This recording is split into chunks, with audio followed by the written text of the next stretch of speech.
Hello दोस्तों, स्वागत है आपका अपने YouTube चैनल कामयाब एजुकेटर में। आज के इस वीडियो में हम NCERT MCQ सीरीज जो क्लास 6 to 10 चैप्टर वाइज बनाई गई है उसकी कक्षा 9 की इतिहास की पुस्तक समकालीन भारत और विश्व का MCQ रिव्यू करेंगे, जो DSSB और EMRS TGT सोशल साइंस के एग्जाम की तैयारी के लिए काफी बेनिफिशियल रहेगा। अगर आप हमारे चैनल पर नए हैं तो चैनल को सब्सक्राइब करें, साथ ही बेल आइकन को भी प्रेस करें वीडियो की नोटिफिकेशन पाने के लिए। तो चलिए शुरू करते हैं। तो दोस्तों, ये है हमारी 9th क्लास की इतिहास की पुस्तक समकालीन भारत और विश्व, जिसका पहले पार्ट का नाम है फ्रांसीसी क्रांति। तो चलिए शुरू करते हैं। पहला क्वेश्चन है, क्रांति के समय फ्रांस पर कितना विदेशी ऋण था? तो 12 अरब लिरवे। अगले सवाल की ओर बढ़ते हैं। राष्ट्रीय सभा बुलाने का उद्देश्य क्या था? कर को लगाने के लिए। अगले सवाल की तरफ बढ़ते हैं। राजा से झगड़े के पश्चात राष्ट्रीय सभा किस स्थान पर एकत्रित हुई? टेनिस कोर्ट में। अगले सवाल की ओर बढ़ते हैं। फ्रांस में मानव एवं नागरिक अधिकारों की घोषणा किसने की? राष्ट्रीय महासभा ने। अगले सवाल की ओर बढ़ते हैं। बासिल का पतन कब हुआ था? तो 14 जुलाई 1789 में। अगले सवाल की तरफ बढ़ते हैं। बासिल का किला किस बात का प्रतीक था? निरंकुश शक्तियों का। अगले सवाल की तरफ बढ़ते हैं। फ्रांसीसी क्रांति का आरंभ किस ऐतिहासिक घटना से माना जाता है? बासिल के पतन से। अगले सवाल की तरफ बढ़ते हैं। राष्ट्रीय सभा ने संविधान तैयार किया था 1791 में। अगले सवाल की ओर बढ़ते हैं। 10 अगस्त 1792 से लेकर 20 सितंबर 1792 तक फ्रांस का शासन किसके हाथों में रहा? पेरिस कम्यून के हाथों में। अगले सवाल की तरफ बढ़ते हैं। सितंबर सम्मेलन में लुई सोल्वे के लिए क्या दंड निश्चित किया गया? मृत्युदंड। अगले सवाल की तरफ चलते हैं। लुई सोल्वे को मृत्युदंड कब दिया गया? 1793 में। अगले सवाल की तरफ बढ़ते हैं। राष्ट्रीय सम्मेलन ने किस अमानवीय प्रथा का अंत किया? दास प्रथा। अगले सवाल की तरफ चलते हैं। रॉबेस्पियर को गिलेटिन पर कब चढ़ाया गया? जुलाई 1794 में। अगले सवाल की तरफ चलते हैं। जिरोंदिस दल ने देश की आर्थिक दशा सुधारने के लिए कौन सी नई मुद्रा चलाई? तो वे चलाए थे कागज के नोट। अगले सवाल की तरफ चलते हैं। डायरेक्टरी की राजनीतिक अस्थिरता जिस सैनिक तानाशाह के उदय का आधार बनी हुई थी? Napoleon Bonaparte. अगले सवाल की तरफ चलते हैं। फ्रांस में महिलाओं को मत देने का अधिकार मिला 1946 में। अगले सवाल की तरफ चलते हैं। क्रांतिकारी फ्रांस से आने वाले विचारों का समर्थन किया? टीपू सुल्तान और राजा राम मोहन राय ने। अगले सवाल की तरफ चलते हैं। फ्रांसीसी क्रांति ने अपने भूभाग में रहने वाले सभी नागरिकों के लिए समान कानून बनाए। नंबर 2, आंतरिक आयात निर्यात शुल्क समाप्त कर दिए। नंबर 3, भार और मापन की एक समान व्यवस्था लागू की। नंबर 4, क्षेत्रीय बोलियों को प्रोत्साहित किया। तो इनमें से कौन सा कूट सही है? तो इसमें पहला, दूसरा और तीसरा सही है। अगले सवाल की तरफ चलते हैं कि 2 कथन हैं, एक अभिकथन और एक तर्क के रूप में है। तो फ्रांसीसी क्रांति का यूरोप में राष्ट्रवाद के विकास पर महत्वपूर्ण प्रभाव पड़ा और फ्रांसीसी क्रांति ने राष्ट्रवाद और व्यक्तिगत अधिकारों के विचारों को फैलाने में मदद की। अन्य यूरोपीय देशों में राष्ट्रवादी आंदोलन को प्रेरित किया। तो इसमें पहला सही है। अगले सवाल की तरफ चलते हैं। निम्नलिखित कथन पर विचार कीजिए और सही का चयन कीजिए। तो इसमें सही चयन है। फ्रांसीसी समाज में राज्य को सीधे भुगतान किए जाने वाले कर को टाइल के नाम से जाना जाता है। अगले सवाल की तरफ बढ़ते हैं। लुई सोल्वे ने नए करों के प्रस्तावों को पारित करने के लिए स्टेट जनरल की सभा कब बुलाई थी? तो वो बुलाई थी 5 मई 1779 में। अगले सवाल की तरफ चलते हैं। नेपोलियन किस युद्ध में पराजित हुआ था? तो वाटरलू के युद्ध में पराजित हुआ था। अगले सवाल की तरफ चलते हैं। फ्रांस के पहले सम्राट कौन थे? नेपोलियन। अगले सवाल की तरफ चलते हैं। वाटरलू की लड़ाई के दौरान फ्रांसीसी सेनाओं का नेतृत्व किसने किया था? नेपोलियन बोनापार्ट ने किया था। अगले सवाल की तरफ चलते हैं। लो पेंट्री फ्रांसीसी क्रांति के संदर्भ में क्या है? तो ये पैतृक भूमि को कहा जाता है। अगले सवाल की तरफ चलते हैं। फ्रांसीसी क्रांति ने डैश इस शब्द को आधुनिक नाम दिया? तो वह था गणतंत्र। अगले सवाल की तरफ चलते हैं। फ्रांसीसी क्रांति के समय फ्रांस का राजा कौन था? तो लुई सोलवा। अगले सवाल की तरफ चलते हैं। 1790 के दशक में डैश की चढ़ाई के साथ फ्रांसीसी क्रांति का अंत हो गया? तो नेपोलियन बोनापार्ट। अगले सवाल की तरफ चलते हैं। मुद्रण संस्कृति द्वारा क्रांति की स्थिति किसके लिए बनाई गई थी? तो फ्रेंच क्रांति। अगले सवाल की तरफ चलते हैं। 1804 में नेपोलियन कोड में निम्नलिखित में से कौन सा कोड शामिल था? तो नागरिक संहिता और आपराधिक प्रकार संहिता, तो इसमें केवल नागरिक संहिता था जो नेपोलियन बोनापार्ट के जरिए शुरू किया गया था। अगले सवाल की तरफ चलते हैं। फ्रांसीसी क्रांति में जैकोबिन क्लब के संस्थापक कौन थे? तो वे थे मैक्समिलियन रॉबेस्पियर। दोस्तों, इस चैप्टर के अंदर डीएसएसबी में जो सवाल पूछे गए थे हम उनका भी रिव्यू करेंगे। तो यहाँ पहला सवाल है, what is the third state नामक प्रभावशाली पुस्तिका पैम्पलेट का लेखक कौन था? तो वो था आबेसियस। अगले सवाल की तरफ चलते हैं। लुई 16वें द्वारा मान्यता प्राप्त नेशनल असेंबली ने कब सामंती व्यवस्था के दायित्वों और करों को समाप्त किया था? तो 4 अगस्त 1789। अगले सवाल की तरफ चलते हैं। 18वीं शताब्दी में पुरुषों और महिलाओं के अधिकारों की घोषणा के मसौदे के हिस्से बताने के लिए बर्बर राजा द्वारा राजदंड का प्रतीकात्मक उपयोग किया गया था। राजदंड किसका प्रतिनिधित्व करता? तो राजशाही शक्ति के प्रतीक का। अगले सवाल की तरफ चलते हैं। नेपोलियन बोनापार्ट द्वारा बनाए गए कानून की पहचान करें। तो निजी संपत्ति का संरक्षण। अगले सवाल की तरफ चलते हैं। निम्नलिखित में से एक विकल्प फ्रांसीसी समाज के तीसरे वर्ग में शामिल नहीं है, तो उसकी पहचान करें। तो अधिशासी निकाय। अगले सवाल की तरफ चलते हैं। 1791 के संविधान के तहत राष्ट्रीय असेंबली डैश का नियंत्रण करती थी? तो राजा और मंत्री का। अगले सवाल की तरफ चलते हैं। वर्ष 1789 के ग्रीष्म मौसम में ब्रिस्टेले पर आक्रमण के तुरंत बाद एक महत्वपूर्ण कानून को प्रभावी बनाया गया था जिसे कहते हैं नियंत्रण का उन्मूलन। अगले सवाल की तरफ चलते हैं। फ्रांसीसी क्रांति के कारणों के संबंध में कौन सा कथन गलत है? तो इसमें पहली और दूसरी संपदा पर कर का बोझ। अगले सवाल की तरफ चलते हैं। किसने कहा कि मेरे बाद प्रलय होगा? तो लुई 15वां। अगले सवाल की तरफ चलते हैं। फ्रांसीसी क्रांति के मोड़ों में से एक डैश को बेर्सेलेस की और महिला मार्च रहा? तो वह था 5 से 6 अक्टूबर 1789। अगले सवाल की तरफ से। किंग लुई 16 कब निष्पादित किया गया था? तो 21 जनवरी 1793 को। दोस्तों, बढ़ते हैं अपने अगले चैप्टर की ओर, यूरोप में समाजवाद एवं रूसी क्रांति। पहला सवाल है, यूरोप के अतिवादी किसके विरोधी थे? तो निजी संपत्ति के केंद्रीकरण के। अगले सवाल की तरफ चलते हैं। 19वीं शताब्दी में यूरोप के रूढ़िवादियों के विचारों में क्या परिवर्तन आए? समाज व्यवस्था में धीरे धीरे परिवर्तन लाया जाए। अगले सवाल की तरफ बढ़ते हैं। समाजवादी सभी बुराइयों की जड़ किसे मानते थे? निजी संपत्ति को। अगले सवाल की तरफ चलते हैं। रॉबर्ट ओवन समाजवादी था अंग्रेजों का, एक अंग्रेज अधिकारी, एक अंग्रेज था ये। फ्रांसीसी समाजवादी कौन सा था? तो इसमें लुई ब्लांक। अगले सवाल की तरफ चलते हैं। कार्ल मार्क्स तथा फ्रेडरिक एंगल्स कौन थे? समाजवादी। अगले सवाल की तरफ चलते हैं। समाजवाद का मानना है सारी संपत्ति पर समाज का नियंत्रण होना चाहिए। अगले सवाल की तरफ चलते हैं। द्वितीय इंटरनेशनल का संबंध किससे था? समाजवाद से।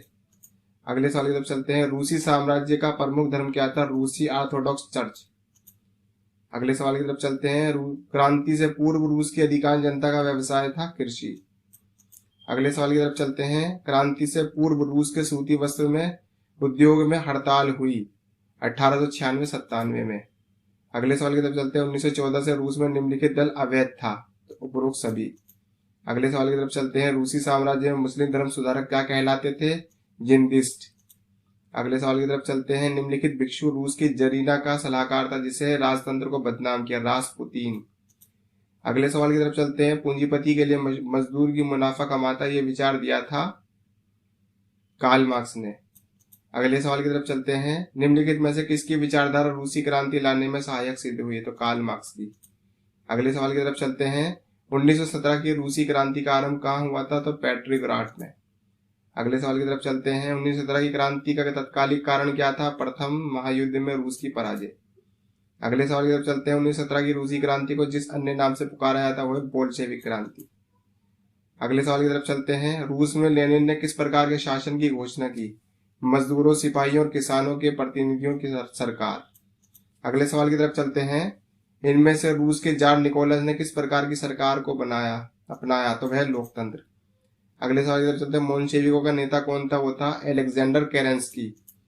अगले सवाल की तरफ चलते हैं। रूस की अस्थायी सरकार का तख्ता पलट कब किया गया? नवंबर 1917 में। अगले सवाल की तरफ चलते हैं। नवंबर 1917 की क्रांति का नेतृत्व किसने किया था? लेनिन ने। अगले सवाल की ओर बढ़ते हैं।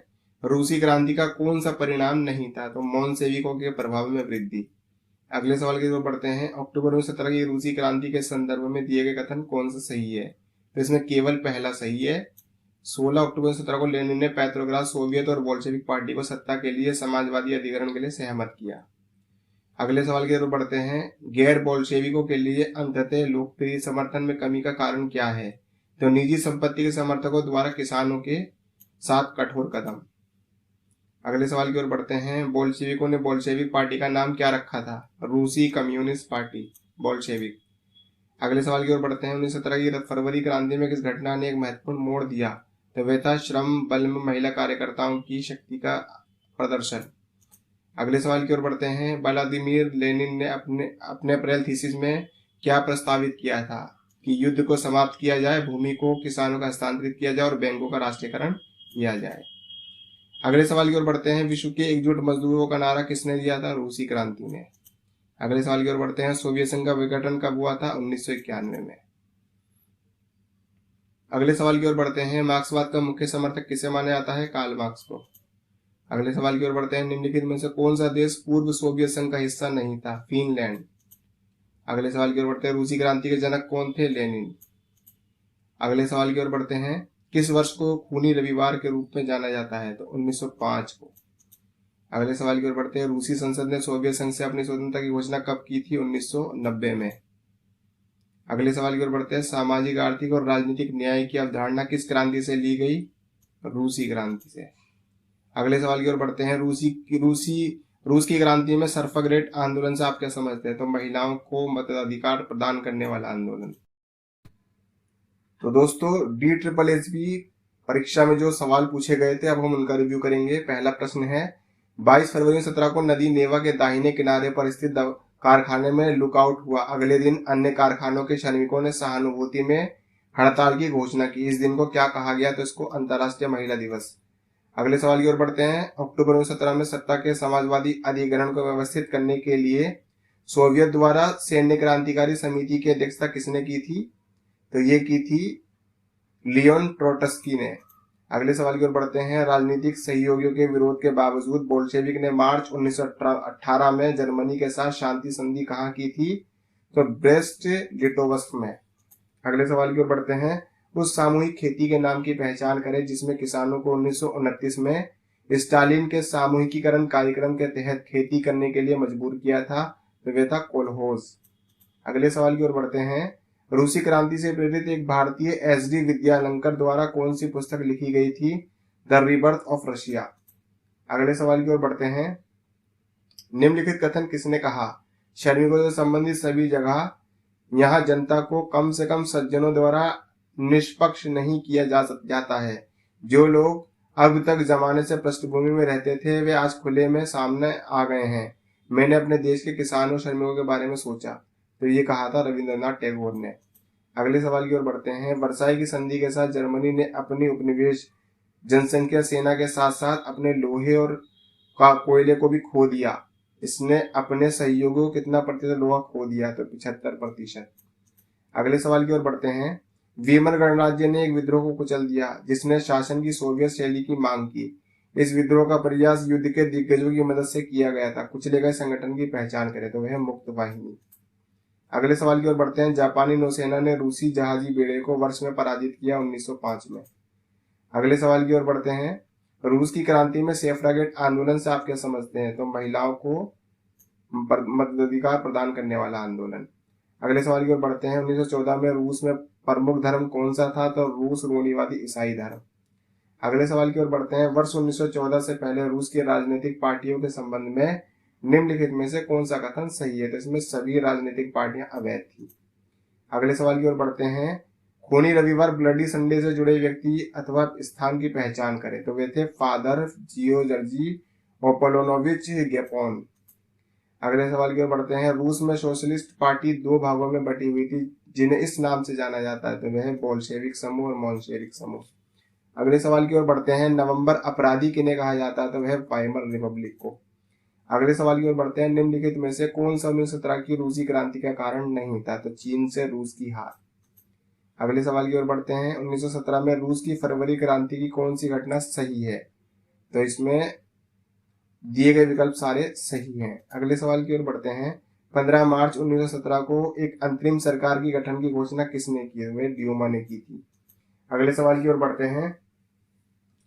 रूस में अक्टूबर क्रांति के प्रभाव के बारे में क्या सही नहीं है? सरकार ने कारखानों के अधिग्रहण किया और उन्हें चलाया। अगले सवाल की ओर बढ़ते हैं। मार्क्स और एंजल्स के लिए समाज को समझने में मूल प्रारंभिक बिंदु है जिसमें ये विकसित होता है आर्थिक ढांचा। अगले सवाल की ओर बढ़ते हैं। मार्क्सवादी सिद्धांत के अनुसार कौन सा कथन सही है? तो इसमें दिए गए विकल्प में से सही नहीं है। अगले सवाल की ओर बढ़ते हैं। दोस्तों अगले चैप्टर की ओर बढ़ते हैं, नाजीवाद और हिटलर का उदय।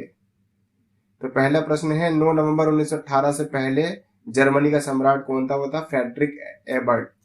अगले सवाल की ओर बढ़ते हैं। जर्मनी के वाइमर गणतंत्र का प्रथम राष्ट्रपति कौन था? एबर्ट। अगले सवाल की ओर बढ़ते हैं। प्रथम विश्व युद्ध में कौन से मित्र राष्ट्र? तो रूस, इंग्लैंड और फ्रांस। अगले सवाल की ओर बढ़ते हैं। प्रथम विश्व युद्ध के बाद मित्र राष्ट्रों ने जर्मनी के जिस समृद्ध प्रदेश पर अधिकार कर लिया था वे था राइनलैंड। अगले सवाल की ओर बढ़ते हैं। वाइमर गणराज्य की सबसे अधिक आलोचना कब हुई? तो वर्साई की अपमानजनक संधि पर हस्ताक्षर करने के कारण। अगले सवाल की ओर बढ़ते हैं। प्रथम विश्व युद्ध की क्षतिपूर्ति के रूप में जर्मनी पर कितना हर्जाना डाला गया? $6 अरब। अगले सवाल की ओर बढ़ते हैं। संसार का सबसे बड़ा स्टॉक एक्सचेंज वाला स्ट्रीट एक्सचेंज कहां पर स्थित है? अमेरिका में। अगले सवाल की ओर बढ़ते हैं। 1929 की आर्थिक मंदी के समय जर्मनी में बेरोजगारी की संख्या कितनी जा पहुंची? 60 लाख। अगले सवाल की ओर बढ़ते हैं। वाइमर संविधान की त्रुटि थी जो स्थायी शासन में बाधक थी, तो वह था आनुपातिक प्रतिनिधित्व। अगले सवाल की ओर बढ़ते हैं। हिटलर ने सबसे पहले सत्ता हथियाने की योजना कब बनाई जिसमें वह असफल रहा? तो 1923 में। अगले सवाल की ओर बढ़ते हैं। जर्मनी में नाजीवाद एक जनव्यापी आंदोलन कब बना? महामंदी के दौरान। अगले सवाल की ओर बढ़ते हैं। जर्मनी संसद क्या कहलाती है? तो रिक्सटाग। अगले सवाल की ओर बढ़ते हैं। हिटलर द्वारा लिखित पुस्तक जिसमें नाजीवाद के सिद्धांत दिए गए हैं कौन है? मेरा संघर्ष मीन कैम्प। अगले सवाल की ओर बढ़ते हैं। हिटलर जर्मनी का चांसलर कब बना? तो वह बना था 30 जनवरी 1933 में। अगले सवाल की ओर बढ़ते हैं। विशेष अधिकार इनेबलिंग एक्ट जिसके द्वारा हिटलर जर्मनी का तानाशाह बना कब पारित हुआ था? तो 30 मार्च 1933। अगले सवाल की ओर। हिटलर की गुप्तचर पुलिस को क्या कहते हैं? गास्टेपो। अगले सवाल की ओर बढ़ते हैं। हिटलर के तूफानी दस्तों में शामिल था उपरोक्त सभी। अगले सवाल की ओर बढ़ते हैं। हिटलर के सबसे बड़े शत्रु कौन थे? कम्युनिस्ट साम्यवादी। अगले सवाल की ओर बढ़ते हैं। 28 फरवरी 1933 के फायर डिक्री द्वारा जर्मनी में किसका अंत हुआ था? नागरिक अधिकारों का। अगले सवाल की ओर बढ़ते हैं। जर्मनी ने राइनलैंड पर पुनः अधिकार कब किया? 1936 में। अगले सवाल की ओर बढ़ते हैं। सोवियत संघ ने जिस स्थान पर जर्मनी की भारी पराजय हुई थी वह था स्टालिनग्राड। अगले सवाल की ओर बढ़ते हैं। अमेरिका के सैनिक अड्डे पर्ल हार्बर पर किसने बमबारी की? जापान ने। अगले सवाल की ओर बढ़ते हैं। हिटलर किस जाति को सर्वश्रेष्ठ जाति मानता था? आर्य। अगले सवाल की ओर बढ़ते हैं। हिटलर का संबंध निम्नलिखित में से किस जाति से है? नॉर्डिक जर्मन आर्य। अगले सवाल की ओर बढ़ते हैं। यहूदी की बड़ी पैमाने पर हत्या करने के लिए हिटलर शासन द्वारा जिन गुप्त शब्दों का प्रयोग किया जाता वे थे फाइनल सोल्यूशन।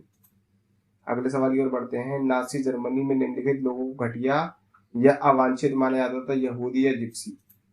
अगले सवाल की ओर बढ़ते हैं। हिटलर का जर्मनी की शक्ति पकड़ने का मुख्य कारण क्या था? जर्मनी को विश्व शक्ति बनाने का आश्वासन। अगले सवाल की ओर बढ़ते हैं। इनमें किस पद को 1933 में राष्ट्रपति हिंडनबर्ग ने हिटलर को दिया था? तो वह था चांसलर का पद। अगले सवाल की ओर बढ़ते हैं। इनमें से किस अधिनियम ने जर्मनी में तानाशाही लागू की? तो वह है विशेष अधिकार अधिनियम। अगले सवाल की ओर बढ़ते हैं। 1933 ईस्वी में जर्मनी ने राष्ट्रसंघ की सदस्यता को त्याग दिया क्योंकि उसे साम्राज्य विस्तार करना था। अगले सवाल की ओर बढ़ते हैं। निम्नलिखित घटना के परिणाम स्वरूप संयुक्त राज्य अमेरिका द्वितीय विश्व युद्ध में कब शामिल हो गया? पर्ल हार्बर स्थित अमेरिकी नौसैनिक अड्डे पर जापानी हमला। अगले सवाल की ओर बढ़ते हैं। द्वितीय विश्व युद्ध की निम्नलिखित लड़ाई क्यों सर्वाधिक महत्वपूर्ण मानी जाती है? स्टालिनग्राद की लड़ाई। अगले सवाल की ओर बढ़ते हैं। किस घटना के परिणाम स्वरूप जापान ने द्वितीय विश्व युद्ध में आत्मसमर्पण कर दिया? हिरोशिमा और नागासाकी पर परमाणु बमों की गिराया जाना। अगले सवाल की ओर बढ़ते हैं। किस देश ने द्वितीय विश्व युद्ध में परमाणु बम का प्रयोग किया? संयुक्त राज्य अमेरिका। अगले सवाल की ओर बढ़ते हैं। जर्मनी, इटली और जापान ने त्रिपक्षीय समझौते पर कब हस्ताक्षर किए? 24 सितंबर 1940। अगले सवाल की ओर बढ़ते हैं। ट्रूमैन सिद्धांत का मुख्य उद्देश्य क्या था? साम्यवाद की रोकथाम। अगले सवाल की ओर बढ़ते हैं। द्वितीय विश्व युद्ध कब हुआ था? 1939 से 1945। अगले सवाल की ओर बढ़ते हैं। किस देश के बीच की लड़ाई को ओपियम वार का नाम दिया गया? ब्रिटेन और चीन की। अगले सवाल की ओर बढ़ते हैं। जर्मनी, इटली और जापान को संयुक्त रूप से किस नाम से जाना जाता है? धुरी राष्ट्र। अगले सवाल की ओर बढ़ते हैं। 6 अक्टूबर 1945 को पहला परमाणु बम कहाँ गिराया गया था? तो हिरोशिमा में। हिटलर किस देश का तानाशाह था? जर्मनी का। अगले सवाल की ओर बढ़ते हैं। प्रथम विश्व युद्ध किस महाद्वीप में लड़ा गया? यूरोप में। अगले सवाल की ओर बढ़ते हैं। लिटिल बॉय क्या है? हिरोशिमा पर गिरा विखंडन बम। अगले सवाल की ओर बढ़ते हैं। निम्नलिखित में से किस युद्ध के दौरान भारतीय राष्ट्रीय सेना शामिल थी? विश्व युद्ध सेकंड में। अगले सवाल की ओर बढ़ते हैं। निम्नलिखित में से किसने प्रथम विश्व युद्ध में भाग नहीं लिया? तो वह पुर्तगाल। अगले सवाल की ओर बढ़ते हैं। अपनी स्वतंत्रता की घोषणा करने वाले सोवियत गणराज्य के पहले देश का नाम बताइए। यूक्रेन। अगले सवाल की ओर बढ़ते हैं। द्वितीय विश्व युद्ध पर जर्मनी आक्रमणों से शुरू हुआ? पोलैंड। अगले सवाल की ओर बढ़ते हैं। प्रथम विश्व युद्ध कब तक लड़ा गया था? 1914 से 1918 तक। अगले सवाल की ओर बढ़ते हैं। प्रथम विश्व युद्ध के बाद जर्मनी के साथ शांति संधि पर हस्ताक्षर किए गए थे? वर्साई की संधि पर। दोस्तों बढ़ते हैं DSSB में पूछे गए प्रश्नों की ओर। तो पहला प्रश्न है 28 फरवरी 1933 को वीमन गणराज्य ने संविधान प्रदत्त नागरिक अधिकारों का अनिश्चित काल के लिए निर्माण कर दिया था। ये किसके कारण हुआ था? फायर डिक्री की। अगले सवाल की ओर बढ़ते हैं। कई जर्मन वासियों का मानना था कि विश्व युद्ध में पराजय एवं अपमानजनक वर्साई संधि के लिए उत्तरदायी था? Weimar Republic. अगले सवाल की ओर बढ़ते हैं। नवंबर के अपराधी किन्हें कहा जाता है? वाइमर रिपब्लिक को। अगले सवाल की ओर बढ़ते हैं। 30 जनवरी 1933 को राष्ट्रपति हिडेनबर्ग ने डैश को कुलपति की पेशकश की थी? तो हिटलर को। अगले सवाल की ओर बढ़ते हैं। मानव इतिहास में नाजीवाद सबसे क्रूर चरण था? निम्नलिखित में से कौन सा कथन गलत है? तो गलत कथन है, उन्होंने यूरोप और उत्तरी अमेरिका के महाद्वीपों को एक विशाल दास शिविर में बदलने की कोशिश की। अगले सवाल की ओर बढ़ते हैं। किसने कहा कि हमारे पीछे छोटे कीड़े हैं, मैंने उन्हें म्यूनिख में देखा है? तो ये हिटलर ने कहा था। अगले सवाल की ओर बढ़ते हैं। इटली में फांसीवाद की स्थापना के बारे में कौन सा कथन सही है? तो इसमें दिए गए सारे कथन सही हैं। अगले सवाल की ओर बढ़ते हैं। बेनिटो मुसोलिनी ने भी एबिसिनिया इथियोपिया पर हमला किया 1935 में। अगले सवाल की ओर बढ़ते हैं। जर्मनी के साथ शांति संधि तैयार करने के लिए 18 जनवरी 1919 को मित्र राष्ट्रों का शांति सम्मेलन पेरिस में शुरू हुआ। शांति सम्मेलन के बारे में निम्नलिखित में से कौन सा सही है? तो इनमें सहयोगी शक्ति के साथ सम्मेलन में जर्मनी और अन्य केंद्रीय शक्तियों का प्रतिनिधित्व किया गया, ये बात सही है। अगले सवाल की ओर बढ़ते हैं। संयुक्त राज्य अमेरिका ने प्रथम विश्व युद्ध में क्यों प्रवेश किया? तो जर्मनी पनडुब्बी ने अमेरिकी जहाज पर हमला किया था।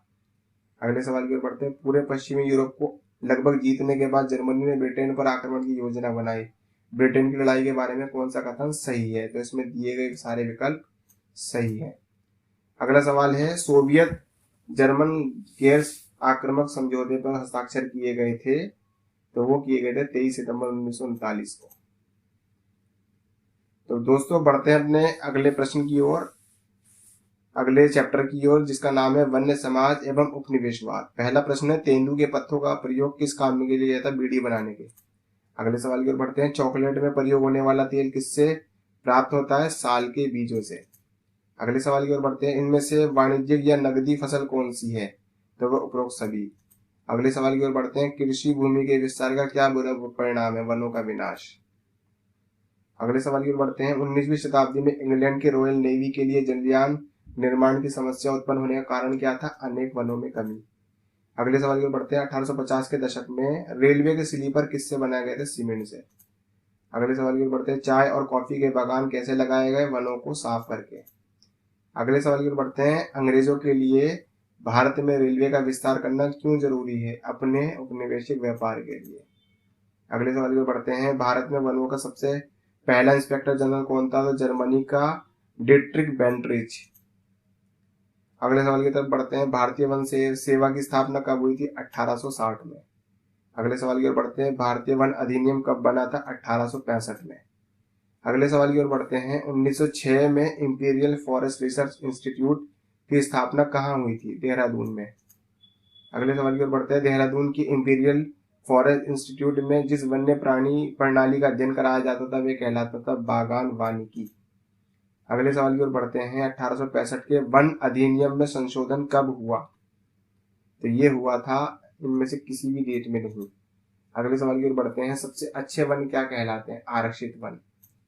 अगले सवाल की ओर बढ़ते हैं, कांटेदार छाल वाला वृक्ष कौन सा है? सैमूर। अगले सवाल की ओर बढ़ते हैं, स्थानांतरित कृषि को एक अन्य नाम से जाना जाता है झूम कृषि। अगले सवाल की ओर बढ़ते हैं, स्थानांतरित कृषि में किसी खेत पर कितने समय के लिए कृषि होती है? 2 साल तक। अगले सवाल की ओर बढ़ते हैं, चाय के बागानों पर काम करने वाले समुदाय था संथाल।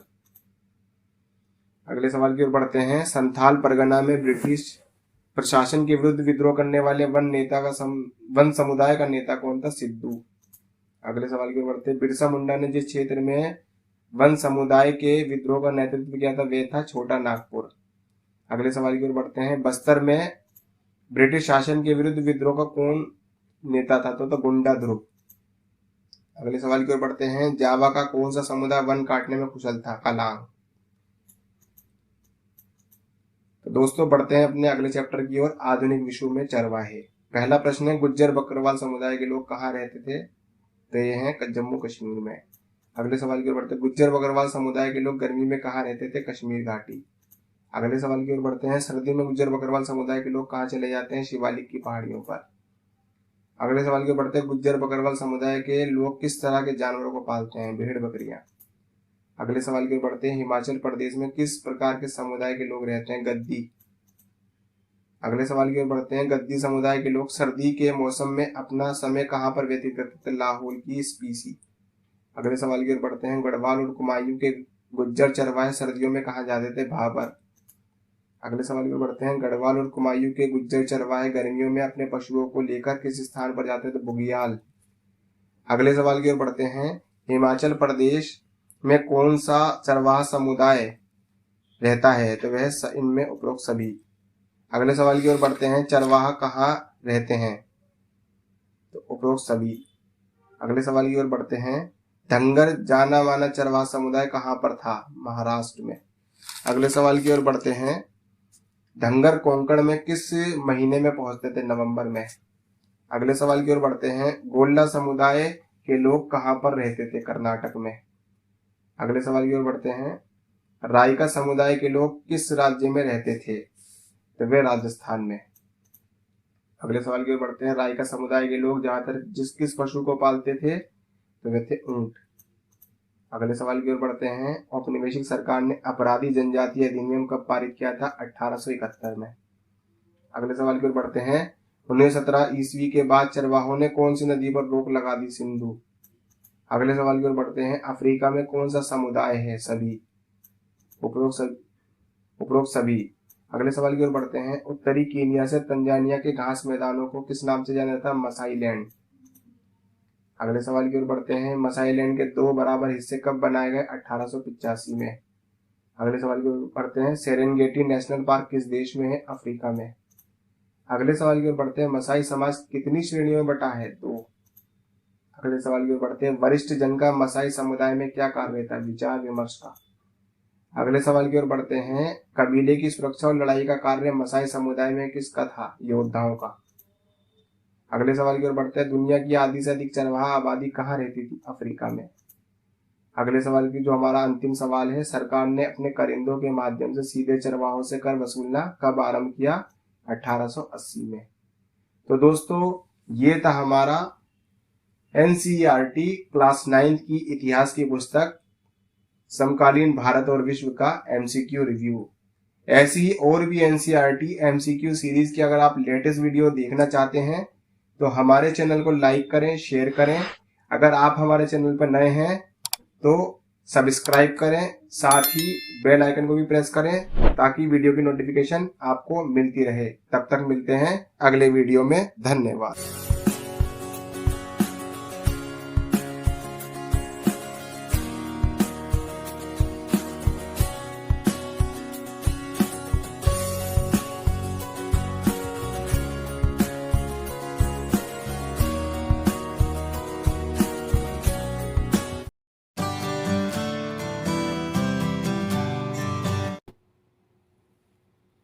हेलो दोस्तों, स्वागत है आपका अपने YouTube चैनल कामयाब एजुकेटर में।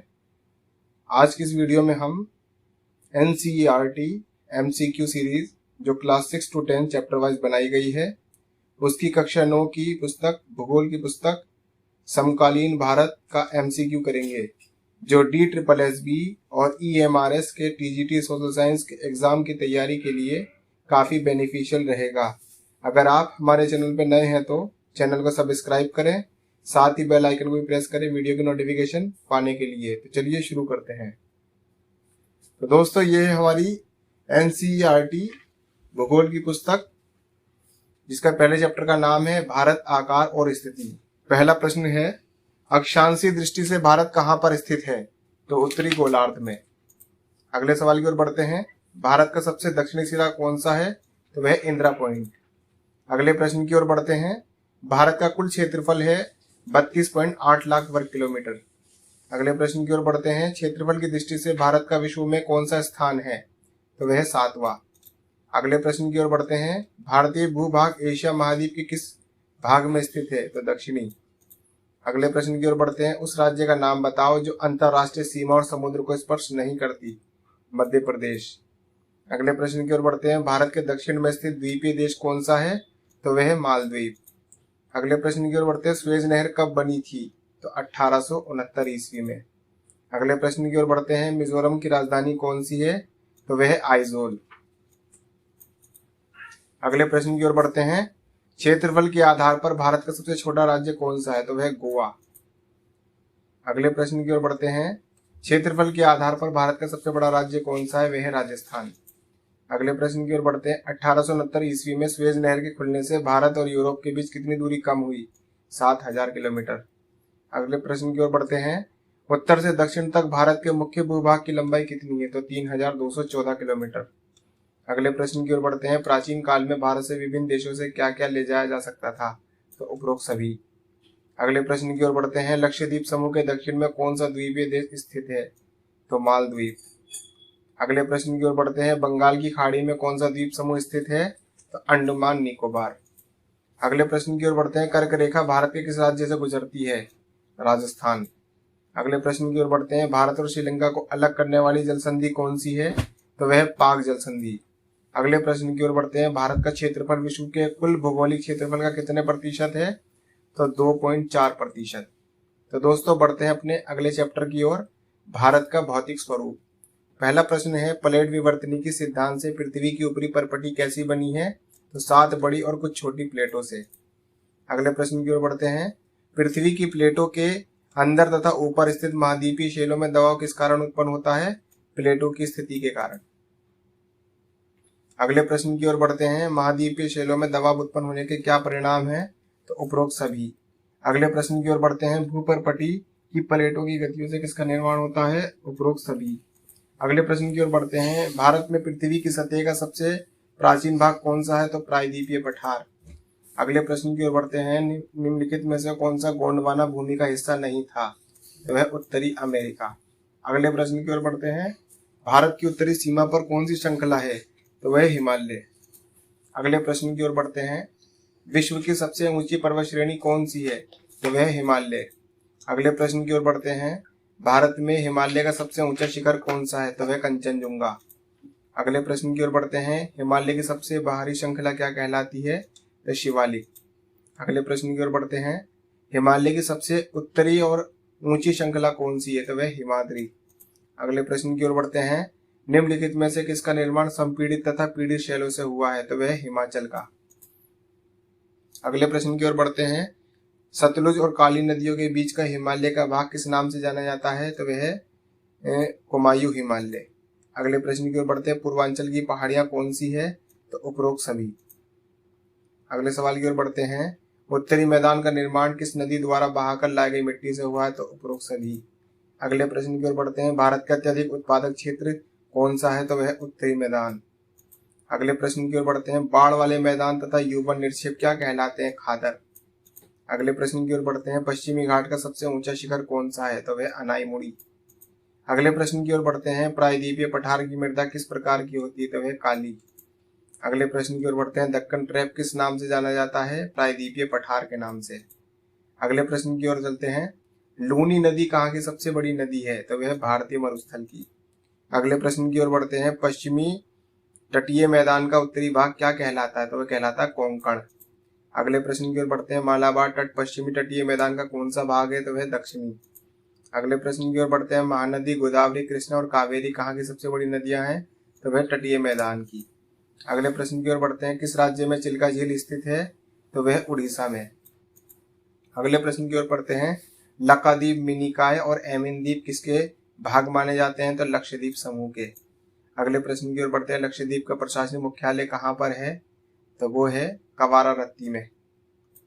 अगले प्रश्न की ओर बढ़ते हैं। भारत का सक्रिय ज्वालामुखी कहाँ पर स्थित है? तो वह है बैरन द्वीप पर। अगले प्रश्न की ओर बढ़ते हैं। देश के अन्न भंडार कहाँ पाए जाते हैं? तो उत्तरी मैदान में।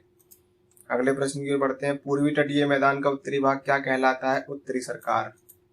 अगले प्रश्न की ओर बढ़ते हैं। पूर्वी तटीय मैदान का दक्षिणी भाग क्या कहलाता है? कोरोमंडल। अगले प्रश्न की ओर बढ़ते हैं। वह द्वीप कौन सा है जहाँ मनुष्य का निवास तो नहीं है परंतु पक्षी अभयारण्य है? तो वह पिटली द्वीप। तो दोस्तों बढ़ते हैं अपने अगले चैप्टर की ओर। अपवाह। पहला प्रश्न है। अपवाह शब्द किस क्षेत्र के कौन से लक्षण को व्यक्त करता है? तो वह है नदी तंत्र को। अगले प्रश्न की ओर बढ़ते हैं। किसी नदी तंत्र का निकास कहाँ होता है? तो उपरोक्त सभी में। अगले प्रश्न की ओर बढ़ते हैं। एक नदी तंत्र द्वारा जिस क्षेत्र का जल प्रवाहित होता है उसे क्या कहते हैं? तो वह अपवाह द्रोणी। अगले प्रश्न की ओर बढ़ते हैं। दो पड़ोसी अपवाह द्रोणियों को एक दूसरे से अलग करने वाली उच्च भूमि क्या कहलाती है? जल विभाजन। अगले प्रश्न की ओर बढ़ते हैं। विश्व की सबसे बड़ी अपवाह द्रोणी कौन से देश में है? मिस्र में। अगले प्रश्न की ओर बढ़ते हैं। विश्व की सबसे बड़ी अपवाह द्रोणी किस नदी की है? तो वह है नील नदी की। अगले प्रश्न की ओर बढ़ते हैं। भारत के अपवाह तंत्र को नियंत्रित करने वाला मुख्य कारक कौन सा है? तो वह भौगोलिक आकृतियां। अगले प्रश्न की ओर बढ़ते हैं। हिमालय की अधिकतर नदियां डैश है? बारहमासी। अगले प्रश्न की ओर चलते हैं। हिमालय की दो मुख्य नदियां कौन सी है? सिंधु और ब्रह्मपुत्र। अगले प्रश्न की ओर बढ़ते हैं। भारत की सबसे बड़ी नदी द्रोणी कौन सी नदी की है? तो वह गंगा की। अगले प्रश्न की ओर बढ़ते हैं। हिमालय की प्रमुख नदियों ने पर्वतों को काटकर किन भू आकारों का निर्माण किया? वे कहलाते हैं गार्ज। अगले प्रश्न की ओर बढ़ते हैं। गंगा नदी की लंबाई कितनी है? तो 2500 किलोमीटर। अगले प्रश्न की ओर बढ़ते हैं। गंगा नदी की मुख्य धारा कौन सी है? तो वह अलकनंदा। अगले प्रश्न की ओर बढ़ते हैं। अलकनंदा तथा भगीरथी किस स्थान पर मिलकर गंगा नदी का निर्माण करती है? तो वह देवप्रयाग। अगले प्रश्न की ओर बढ़ते हैं। गंगा नदी का उद्गम स्थल कहाँ है? तो गंगोत्री में। अगले प्रश्न की ओर बढ़ते हैं। कौन कौन सी प्रायद्वीपीय नदियां गर्त में से होकर बहती हैं? तो नर्मदा, तापी दोनों है। अगले प्रश्न की ओर बढ़ते हैं। नर्मदा और तापी नदियां समुद्र में गिरने से पहले कौन सी भू-आकृति बनाती है? इसे कहते हैं ज्वारनंद। अगले प्रश्न की ओर बढ़ते हैं। एक अपवाह किस प्रकार का प्रतिरूप हो सकता है? तो उपरोक्त सभी। अगले प्रश्न की ओर बढ़ते हैं। जब सहायक नदियां मुख्य नदी से समकोण पर मिलती है तो किस अपवाह प्रतिरूपण का निर्माण होता है? तो वह जालीनुमा। अगले प्रश्न की ओर बढ़ते हैं। प्रबल संधि शैली भूभाग विकसित करने वाला कौन सा अपवाह प्रतिरूप है? तो वह आयताकार। अगले प्रश्न की ओर बढ़ते हैं। नदी तीर अपरदन क्रिया कहाँ करती है? तो वो करती है ऊपरी भाग में। अगले प्रश्न की ओर बढ़ते हैं। नदी द्वारा बनाई गई भू आकृति कौन सी होती है? तो उपरोक्त सभी। अगले प्रश्न की ओर बढ़ते हैं। नदी द्वारा अपने नीचे भाग में बनाया गया महत्वपूर्ण भू आकार कौन सा है? तो वह डेल्टा। अगले प्रश्न की ओर बढ़ते हैं। अधिकतर प्रायद्वीपीय नदियां कैसी हैं? तो वह मौसमी। अगले प्रश्न की ओर बढ़ते हैं। प्रायद्वीपीय भारत की कौन सी विशेषता उन्हें हिमालय की नदियों से अलग करती है? तो वे करती है उपरोक्त सभी। अगले प्रश्न की ओर बढ़ते हैं। प्रायद्वीपीय भारत की अधिकतर नदियां कहाँ से निकलती है? पश्चिमी घाट से। अगले प्रश्न की ओर बढ़ते हैं। प्रायद्वीपीय भारत की अधिकतर नदियां किस ओर बहती है? बंगाल की खाड़ी में। अगले प्रश्न की ओर बढ़ते हैं। किसी नदी और उसकी सहायक नदियों को क्या कहा जाता है? नदी तंत्र। अगले प्रश्न की ओर बढ़ते हैं। सिंधु नदी का उद्गम स्थल किस झील के निकट है? तो वह मानसरोवर। अगले प्रश्न की ओर बढ़ते हैं। सिंधु जल संधि समझौता संधि के अनुसार भारत इसके जल का कितना भाग उपयोग कर सकता है? 20%। तो दोस्तों बढ़ते हैं अपने अगले चैप्टर की ओर जिसका नाम है जलवायु। पहला प्रश्न है। भारत की जलवायु को क्या कहा जाता है? मानसूनी। अगले प्रश्न की ओर चलते हैं। गर्मियों में राजस्थान के मौसम मरुस्थल में कुछ स्थानों का तापमान लगभग कितने डिग्री सेल्सियस तक पहुंच जाता है? 50 डिग्री। अगले प्रश्न में बढ़ते हैं। सर्दियों में जम्मू कश्मीर में रात का तापमान कितने डिग्री तक पहुंच जाता है? -45 डिग्री। अगले प्रश्न में बढ़ते हैं। किन स्थानों में रात और दिन के तापमान में बहुत अधिक अंतर होता है? तो है थार का मरुस्थल। अगले प्रश्न में बढ़ते हैं। किन स्थानों में रात और दिन के तापमान में बहुत कम अंतर होता है? तो केरल और अंडमान निकोबार। अगले प्रश्न की ओर बढ़ते हैं। हिमालय में वर्षण किस रूप में होता है? तो वे होता है हिम के रूप में। अगले प्रश्न की ओर बढ़ते हैं। मेघालय में कितने सेंटीमीटर तक वर्षा होती है? 400 सेंटीमीटर तक। अगले प्रश्न की ओर बढ़ते हैं। लद्दाख एवं पश्चिमी राजस्थान में वर्षा कितने सेंटीमीटर तक होती है? 10 सेंटीमीटर तक। अगले प्रश्न की ओर बढ़ते हैं। देश के अधिकतर भागों में कौन से महीने में वर्षा होती है? तो जून से सितंबर तक। अगले प्रश्न की ओर बढ़ते हैं। तमिलनाडु के तट पर अधिकतर वर्षा किस महीने में होती है? तो अक्टूबर एवं नवंबर में। अगले प्रश्न की ओर बढ़ते हैं। किन क्षेत्रों के तापमान में कम अंतर होता है? तो वे होता है तटीय मैदान में। अगले प्रश्न की ओर बढ़ते हैं। किन क्षेत्रों के तापमान में अधिक अंतर होता है? तो वे होता है आंतरिक। अगले प्रश्न की ओर बढ़ते हैं। जलवायु को नियंत्रित करने वाले कारक कौन से हैं? तो उपरोक्त सभी। अगले प्रश्न की ओर बढ़ते हैं। तापमान विषुवत वृत्त से ध्रुवों की ओर सामान्यतः होता है, घट जाता है। अगले प्रश्न की ओर बढ़ते हैं। जब कोई व्यक्ति पृथ्वी की सतह से ऊंचाई की ओर जाता है तो वायुमंडल की सघनता डैश होती है, तो घट जाती है। अगले प्रश्न की ओर बढ़ते हैं। कर्क रेखा देश के मध्य भाग पश्चिम में कच्छ के रण से लेकर पूर्व में कहां से होकर गुजरती है? तो मिजोरम में। अगले प्रश्न की ओर बढ़ते हैं। भारत के उत्तर में हिमालय पर्वत की औसत ऊंचाई कितनी है? 6000 मीटर। अगले प्रश्न की ओर बढ़ते हैं। मानसून का प्रभाव उष्णकटिबंधीय क्षेत्रों में लगभग कितना रहता है? तो 1 और 2। अगले प्रश्न की ओर बढ़ते हैं। जून के प्रथम सप्ताह में मानसून भारतीय प्रायद्वीप की किस ओर से प्रवेश करता है? दक्षिण से। अगले प्रश्न की ओर बढ़ते हैं। उत्तरी प्रायद्वीपीय भारत से मानसून कब पीछे हटता है? अक्टूबर महीने में। अगले प्रश्न की ओर बढ़ते हैं। शीत ऋतु का समय काल क्या है? नवंबर से फरवरी तक। अगले प्रश्न की ओर बढ़ते हैं। तापमान दक्षिण से उत्तर की ओर बढ़ने पर डैश होता है, घट जाता है। अगले प्रश्न की ओर बढ़ते हैं। ग्रीष्म ऋतु का समय काल क्या है? मार्च से मई। अगले प्रश्न की ओर बढ़ते हैं। मार्च में दक्कन के पठार का उच्च तापमान लगभग होता है 38 डिग्री सेल्सियस। अगले प्रश्न की ओर बढ़ते हैं। विश्व में सबसे अधिक वर्षा किस स्थान पर होती है? तो वह मौसिनराम। अगले प्रश्न की ओर बढ़ते हैं। मानसून की वापसी किस महीने में होती है? वह अक्टूबर महीने में। अगले प्रश्न की ओर बढ़ते हैं। उष्णकटिबंधीय चक्रवात भारत के किन भागों में विनाश करते हैं? पूर्वी तटों पर। तो दोस्तों बढ़ते हैं अपने अगले चैप्टर की ओर, प्राकृतिक वनस्पति एवं वन्य जीवन। पहला प्रश्न है। अक्षर वनस्पति का क्या अर्थ होता है? अपने आप पैदा होना। अगले प्रश्न की ओर बढ़ते हैं। धरातल से क्या अभिप्राय है? उपरोक्त सभी। अगले प्रश्न की ओर बढ़ते हैं। वन्य प्राणियों को आश्रय कहाँ मिलता है? तो उपरोक्त सभी में। अगले प्रश्न की ओर बढ़ते हैं। उपजाऊ भूमि पर क्या कार्य संभव है? कृषि करना। अगले प्रश्न की ओर बढ़ते हैं। पर्णपाती वन कहाँ पाए जाते हैं? अधिक वर्षा वाले भागों और मैदानी भागों में। अगले प्रश्न की ओर बढ़ते हैं। शंकुधारी वन कहाँ पाए जाते हैं? पर्वतों के ढलानों में। अगले प्रश्न की ओर बढ़ते हैं। किसी स्थान का तापमान वहां की जलवायु पर किस प्रकार निर्भर करता है? वायु की नमी पर। अगले प्रश्न की ओर बढ़ते हैं। सूर्य का प्रकाश किस पर निर्भर करता है? 1 और 3 पर। समुद्र तल से ऊंचाई और ऋतु पर निर्भर। अगले प्रश्न की ओर बढ़ते हैं। सघन वन कहाँ पाए जाते हैं? अधिक वर्षा वाले क्षेत्रों में। अगले प्रश्न की ओर बढ़ते हैं। भारत में वनों का कुल क्षेत्रफल कितनी प्रतिशत है? तो 21.05%। अगले प्रश्न की ओर बढ़ते हैं। पारिस्थितिकी तंत्र जीवन को किस प्रकार प्रभावित करते हैं? उपरोक्त सभी। अगले प्रश्न की ओर बढ़ते हैं। वनस्पति के प्रकार कौन कौन से होते हैं? तो उपरोक्त सभी। अगले प्रश्न की ओर बढ़ते हैं। उष्णकटिबंधीय वर्षावन कहाँ कहाँ पाए जाते हैं? तो उपरोक्त सभी में। अगले प्रश्न की ओर बढ़ते हैं। उष्णकटिबंधीय वर्षावन में कितने सेंटीमीटर वर्षा होती है? तो 200 सेंटीमीटर। अगले प्रश्न की ओर बढ़ते हैं। उष्णकटिबंधीय वर्षावनों में वृक्षों की ऊंचाई कितने मीटर होती है? 60 मीटर। अगले प्रश्न की ओर बढ़ते हैं। देशज किसे कहते हैं? जो मूल रूप से भारतीय हो। अगले प्रश्न की ओर बढ़ते हैं। उष्णकटिबंधीय पर्णपाती वन क्षेत्र में कितने सेंटीमीटर से कितने सेंटीमीटर तक वर्षा होती है? तो 70 सेंटीमीटर से 200 सेंटीमीटर। अगले प्रश्न की ओर बढ़ते हैं। विदेशज किसे कहते हैं? जो मूल रूप से विदेशी हो। अगले प्रश्न की ओर बढ़ते हैं। वनस्पति जगत शब्द का क्या अर्थ है? पौधों की उत्पत्ति। अगले प्रश्न की ओर बढ़ते हैं। जिन क्षेत्र में वर्षा कम होती है वहां किस प्रकार के वन पाए जाते हैं? तो कटीले और झाड़ीदार दोनों। अगले प्रश्न की ओर बढ़ते हैं। मैंग्रोव वन किस प्रकार के होते हैं? पानी में डूबी जड़ें। अगले प्रश्न की ओर बढ़ते हैं। गंगा ब्रह्मपुत्र डेल्टा में किस तरह के वृक्ष पाए जाते हैं? सुंदर वृक्ष।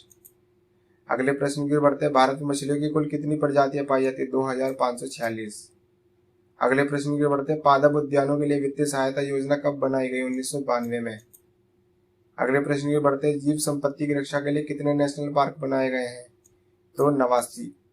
अगले प्रश्न की ओर बढ़ते हैं। उष्णकटिबंधीय पर्णपाती वनों में वृक्षों की पत्तियां कितने समय तक गिर जाती है? तो 6 से 8 सप्ताह में। अगले प्रश्न की ओर बढ़ते हैं। आर्द्र शीतोष्ण कटिबंधीय वन कितनी ऊंचाई पर पाए जाते हैं? तो 1000 मीटर से 2000 मीटर तक। अगले प्रश्न की ओर बढ़ते हैं। भारत में वन्य जीवों की कितनी प्रजातियां पाई जाती है? 90,000। तो दोस्तों बढ़ते हैं अपने अगले चैप्टर की ओर, जिसका नाम है जनसंख्या। पहला प्रश्न है, जन्म दर में गिरावट कब आनी शुरू हुई? 1981 में। अगले प्रश्न की ओर बढ़ते हैं। जनसंख्या की दृष्टि से सबसे बड़ा देश कौन सा है? चीन, वर्तमान में भारत। अगले सवाल की ओर बढ़ते हैं। लोगों का एक क्षेत्र से दूसरे क्षेत्र में चला जाना क्या कहलाता है? अप्रवास। अगले प्रश्न की ओर चलते हैं। भारत में कुल जनसंख्या कितना प्रतिशत भाग कृषि कार्य करता है? 64%। अगले प्रश्न की ओर बढ़ते हैं। शुद्ध पीने का पानी तथा मूल स्वास्थ्य रक्षा सुविधा ग्रामीण जनसंख्या में कितने प्रतिशत लोगों को उपलब्ध है? 1/3 भाग। अगले प्रश्न की ओर बढ़ते हैं। किशोर प्राय कितने वर्ष की आयु वर्ग के होते हैं? 10 से 19 वर्ष। अगले प्रश्न की ओर बढ़ते हैं। भारत में सबसे पहले जनसंख्या गणना कब की गई थी? 1872 में।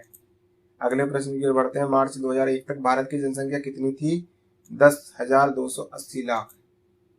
अगले प्रश्न की ओर बढ़ते हैं। जनगणना कितने समय के अंतराल में होती है? तो 10 वर्ष के। अगले प्रश्न की ओर बढ़ते हैं। 2001 की जनगणना के अनुसार देश की सबसे अधिक जनसंख्या वाला प्रदेश कौन सा है? उत्तर प्रदेश। अगले प्रश्न की ओर बढ़ते हैं। उत्तर प्रदेश में जनसंख्या का कितने प्रतिशत हिस्सा निवास करता है? तो 16%। अगले प्रश्न की ओर बढ़ते हैं। क्षेत्रफल की दृष्टि से सबसे बड़ा राज्य कौन सा है? वह राजस्थान। अगले प्रश्न की ओर बढ़ते हैं। जनसंख्या में होने वाले परिवर्तन की मुख्य प्रक्रिया कौन सी है? तो उपरोक्त सभी। अगले प्रश्न की ओर बढ़ते हैं। एक वर्ष में प्रति 1000 व्यक्ति में जितने बच्चों का जन्म होता है उसे क्या कहते हैं? जन्म दर। अगले प्रश्न की ओर बढ़ते हैं। जन्म दर में मृत्यु दर में काफी बड़ा अंतर कब दर्ज किया गया? 1980 में। अगले प्रश्न की ओर बढ़ते हैं। भारत में अधिकतर प्रवास किस क्षेत्र में होता है? ग्रामीणों से शहरी क्षेत्रों में। अगले प्रश्न की ओर बढ़ते हैं। ग्रामीण क्षेत्रों में कौन सा कारक प्रभावी है? अपकर्षण। अगले प्रश्न की ओर बढ़ते हैं। भारत में ग्रामीण नगरीय प्रवास के कारण शहरों और नगरों की जनसंख्या में क्या प्रभाव पड़ता है? जनसंख्या में बढ़ोतरी होती है। अगले प्रश्न की ओर बढ़ते हैं। किसी राष्ट्र की आबादी को किन वर्गों में बांटा गया है? तो उपरोक्त सभी में। अगले प्रश्न की ओर बढ़ते हैं। जनसंख्या के आश्रित अनुपात को क्या प्रभावित करता है? तो बच्चों एवं वृद्धों की जनसंख्या। अगले प्रश्न की ओर बढ़ते हैं। प्रति डैश पुरुषों पर महिलाओं की संख्या को लिंग अनुपात कहते हैं? 1000। अगले प्रश्न की ओर बढ़ते हैं। किस राज्य में पुरुषों पर महिलाओं की संख्या सबसे अधिक 1058 है? तो है केरल में। अगले प्रश्न की ओर बढ़ते हैं। 2011 की जनगणना के अनुसार देश की साक्षरता दर कितने प्रतिशत है? 64.84%। अगले प्रश्न की ओर बढ़ते हैं। भारत सरकार ने व्यापक परिवहन नियोजन कार्यक्रम कब आरंभ किया था? 1952 में। अगले प्रश्न की ओर बढ़ते हैं। राष्ट्रीय जनसंख्या 2000 का क्या उद्देश्य है? तो उपरोक्त सभी। अगले प्रश्न की ओर बढ़ते हैं। भारत में 2001 में महिलाओं की साक्षरता दर कितने प्रतिशत थी? 53.67%। अगले प्रश्न की ओर बढ़ते हैं। 2001 में भारत का जनसंख्या घनत्व कितना था? 324 वर्ग किलोमीटर। अगले प्रश्न की ओर बढ़ते हैं। एक वर्ष में प्रति 1000 व्यक्ति में मरने वालों की संख्या कहलाती है मृत्यु दर। अगले प्रश्न की ओर बढ़ते हैं। जो हमारा अंतिम प्रश्न है, भारत की जनसंख्या में वृद्धि दर का मुख्य कारण क्या है? तो मृत्यु दर में तेज गिरावट। तो दोस्तों ये थी हमारी एनसीईआरटी क्लास 9th की भूगोल की पुस्तक। ऐसी और भी एनसीईआरटी एमसीक्यू सीरीज की लेटेस्ट वीडियो देखना चाहते हैं तो हमारे चैनल को लाइक करें, शेयर करें। अगर आप हमारे चैनल पर नए हैं तो चैनल को सब्सक्राइब करें, साथ ही बेल आइकन को भी प्रेस करें वीडियो की नोटिफिकेशन पाने के लिए। इसके साथ ही अगर आप हमारे टेलीग्राम ग्रुप पे भी जुड़ना चाहते हैं तो उसका लिंक डिस्क्रिप्शन में दिया गया है। तब तक मिलते हैं अगले वीडियो में। धन्यवाद।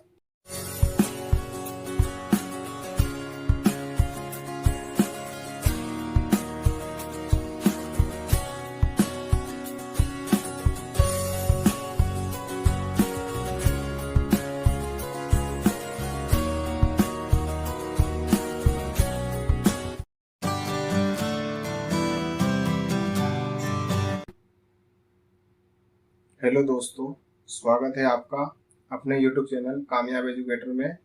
आज के इस वीडियो में हम NCERT MCQ सीरीज जो क्लास 6 to 10 चैप्टर वाइज बनाई गई है उसकी कक्षा 9 की राजनीति विज्ञान की पुस्तक लोकतांत्रिक राजनीति भाग 1 का MCQ रिव्यू करेंगे, जो DSSB और EMRS के TGT सोशल साइंस के एग्जाम की तैयारी के लिए काफ़ी बेनिफिशियल रहेगा। अगर आप हमारे चैनल पर नए हैं तो चैनल को सब्सक्राइब करें, साथ ही बेल आइकन को भी प्रेस करें वीडियो की नोटिफिकेशन पाने के लिए। तो चलिए शुरू करते हैं। तो दोस्तों, ये है हमारी NCERT क्लास 9 की राजनीति विज्ञान की पुस्तक, जिसके पहले चैप्टर का नाम है लोकतंत्र क्या और लोकतंत्र क्यों। पहला प्रश्न है आधुनिक युग डैश, तो लोकतंत्र का युग है। अगले प्रश्न की ओर चलते हैं। डेमोक्रेसी शब्द निम्न भाषा से लिया गया है, तो ग्रीक भाषा से। अगले प्रश्न की ओर बढ़ते हैं। ग्रीक शब्द क्राइटेरिया का अर्थ होता है सत्ता या शक्ति। अगले प्रश्न की ओर बढ़ते हैं। सैनिक तानाशाही निम्नलिखित में से किस देश में पाई जाती है, तो म्यांमार में।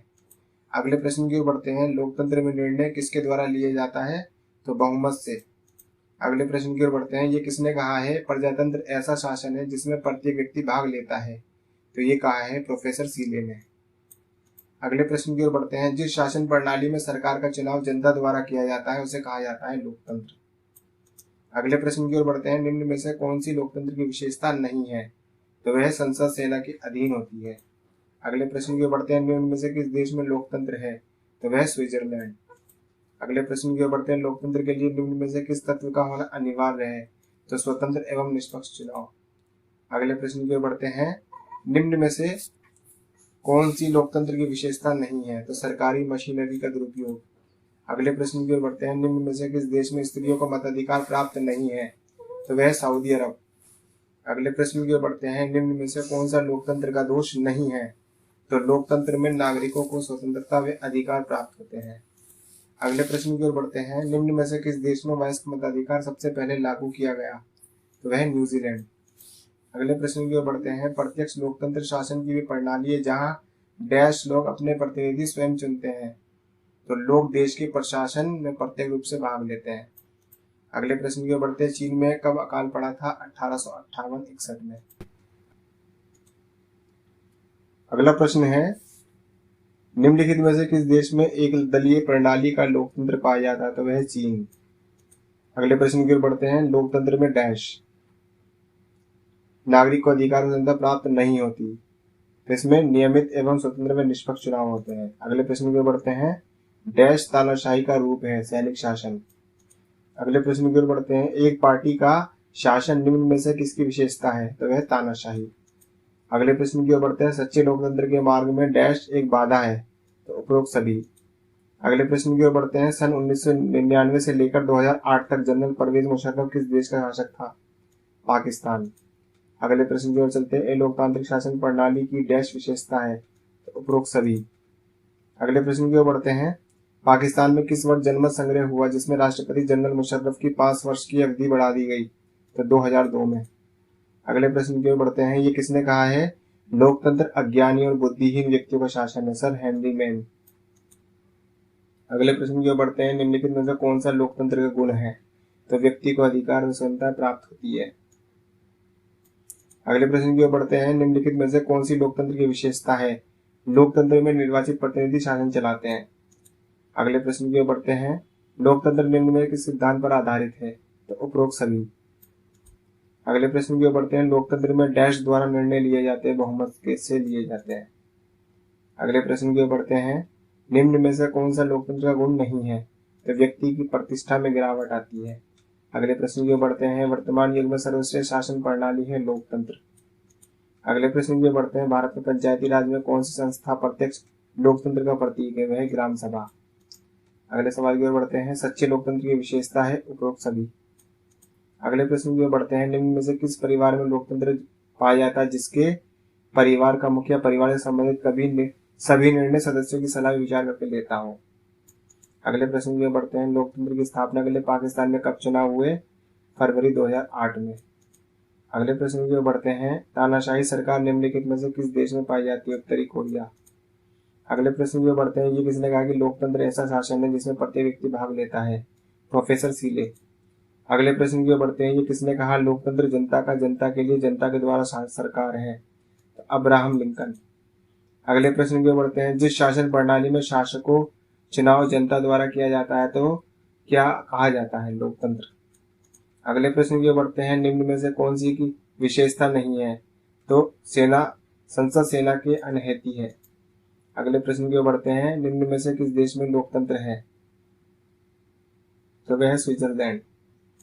अगले प्रश्न की ओर बढ़ते हैं, लोकतंत्र के लिए निम्न में से किस तत्व का होना अनिवार्य है? स्वतंत्र एवं निष्पक्ष चुनाव। अगले प्रश्न की ओर बढ़ते हैं, निम्न में से कौन सी लोकतंत्र की विशेषता नहीं है? सरकार मशीनरी का दुरुपयोग। बढ़ते हैं दोस्तों अपने अगले चैप्टर की ओर, संविधान निर्माण। पहला प्रश्न है, दक्षिण अफ्रीका में स्वतंत्रता संघर्ष कब किया गया? नेल्सन मंडेला के नेतृत्व में। अगले प्रश्न की ओर बढ़ते हैं, नेल्सन मंडेला कितने वर्ष तक जेल में रहे? 28 वर्ष तक। अगले प्रश्न की ओर चलते हैं, दक्षिण अफ्रीका में किन लोगों के साथ भेदभाव किया गया? काले लोग। अगले प्रश्न की ओर बढ़ते हैं, दक्षिण अफ्रीका कब स्वतंत्र हुआ था? 26 अप्रैल 1994। अगले प्रश्न की ओर बढ़ते हैं, दक्षिण अफ्रीका के संविधान ने निम्न में से किस शासन प्रणाली को प्रोत्साहन दिया? लोकतंत्र को। अगले प्रश्न की ओर बढ़ते हैं, संविधान डैश की आवश्यकता है? उपरोक्त सभी। अगले प्रश्न की ओर बढ़ते हैं, निम्न में से किस देश का संविधान लिखित नहीं है? इंग्लैंड। अगले प्रश्न की ओर बढ़ते हैं, भारत के विभाजन में कितने लोग मारे गए? लगभग 5 लाख। अगले प्रश्न की ओर बढ़ते हैं, स्वतंत्रता से पूर्व भारत में किस नेता के नेतृत्व में भारत के संविधान का मसौदा तैयार किया गया? पंडित जवाहरलाल नेहरू। अगले प्रश्न की ओर बढ़ते हैं, भारत में संविधान सभा के सदस्यों का चुनाव हुआ जुलाई 1946 में। अगले प्रश्न की ओर बढ़ते हैं, भारतीय संविधान सभा का निर्माण कब किया गया? संविधान सभा द्वारा। अगले प्रश्न की ओर बढ़ते हैं, संविधान सभा के स्थायी अध्यक्ष का नाम बताओ? डॉक्टर सच्चिदानंद सिन्हा। अगले प्रश्न की ओर बढ़ते हैं, संविधान सभा का स्थायी अध्यक्ष था डॉक्टर राजेंद्र प्रसाद। अगले प्रश्न की ओर बढ़ते हैं, डॉक्टर अंबेडकर किस सभा के अध्यक्ष होते थे? मसौदा कमेटी के। अगले प्रश्न की ओर बढ़ते हैं, संविधान सभा का प्रथम अधिवेशन कब हुआ? 9 दिसंबर 1946। अगले प्रश्न की ओर बढ़ते हैं, भारत की संविधान सभा ने संविधान को कब अपनाया? 26 नवंबर 1949।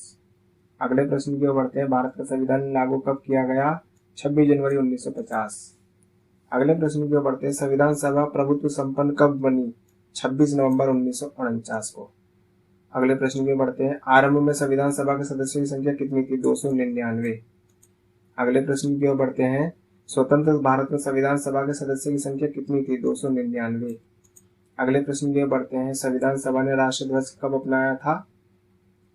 तो 22 जुलाई 1947। अगले प्रश्न की ओर बढ़ते हैं, भारत के संविधान के निर्माण में कितना समय लगा? 2 वर्ष 11 महीने 18 दिन। अगले प्रश्न की ओर बढ़ते हैं, भारतीय संविधान की प्रस्तावना का आरंभ किन से होता है? तो हम भारत के लोग।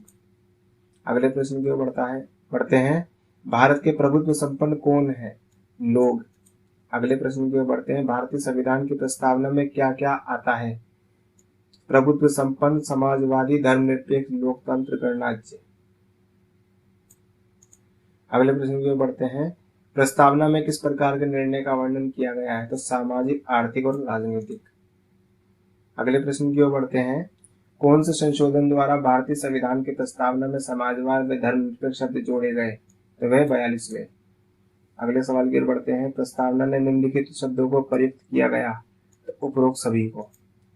अगले प्रश्न की ओर बढ़ते हैं, संविधान सभा हिंदुओं की एक संस्था है, ये कथन किसका है? मोहम्मद अली जिन्ना का।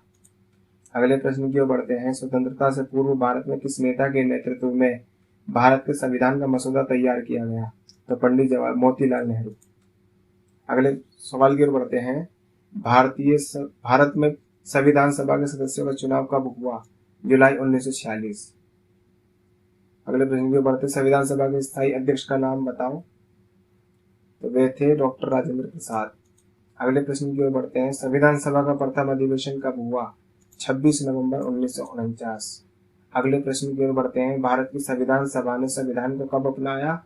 तो 15 अगस्त 1947। तो दोस्तों बढ़ते हैं अपने अगले चैप्टर की ओर, चुनावी राजनीति।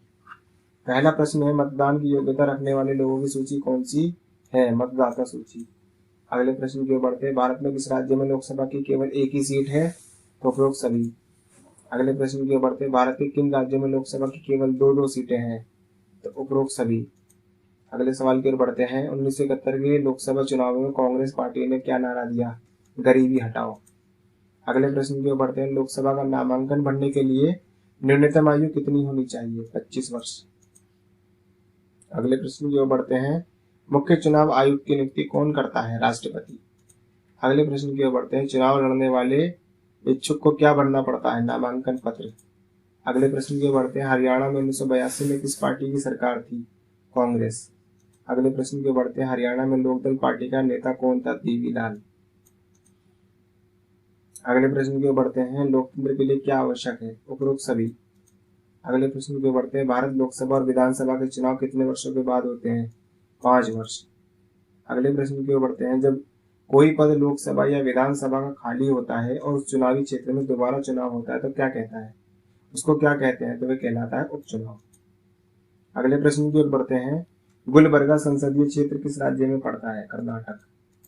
अगले प्रश्न की ओर बढ़ते हैं। हरियाणा में विधानसभा की कुल कितनी सीटें हैं? 91। अगले प्रश्न की ओर बढ़ते हैं। भारत में लोकसभा के निर्वाचन क्षेत्र कितने हैं? 543। अगले प्रश्न की ओर बढ़ते हैं। हरियाणा में लोकसभा की कितनी सीटें हैं? 10। अगले प्रश्न की ओर बढ़ते हैं। लोकसभा के चुने हुए प्रतिनिधि को क्या कहते हैं? सांसद। अगले प्रश्न की ओर बढ़ते हैं। विधानसभा में चुने गए प्रतिनिधि को क्या कहते हैं? विधायक। अगले प्रश्न की ओर बढ़ते हैं। लोकसभा में अनुसूचित जातियों के लिए कितनी सीटें आरक्षित है? तो 79। अगले प्रश्न की ओर बढ़ते हैं। ग्रामीण और शहरी स्थानीय निकायों में महिलाओं के लिए कितनी सीटें आरक्षित की गई? 1/3।